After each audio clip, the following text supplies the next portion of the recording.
bata ang hinirang sa tunay na bayan ng Diyos. Hindi ako nag-aalinlangan, pag-ibig niya'y sa akin nakalaan. May pagsubok man o kahadlangan, ako'y tapat na maninindigan. Dahil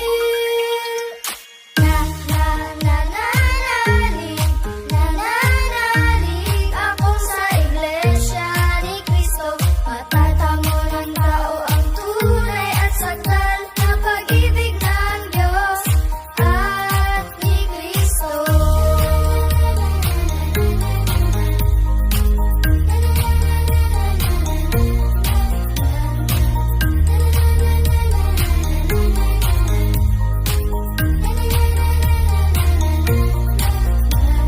Ako'y lubos na nangangako, katapatan ko'y di magbabago.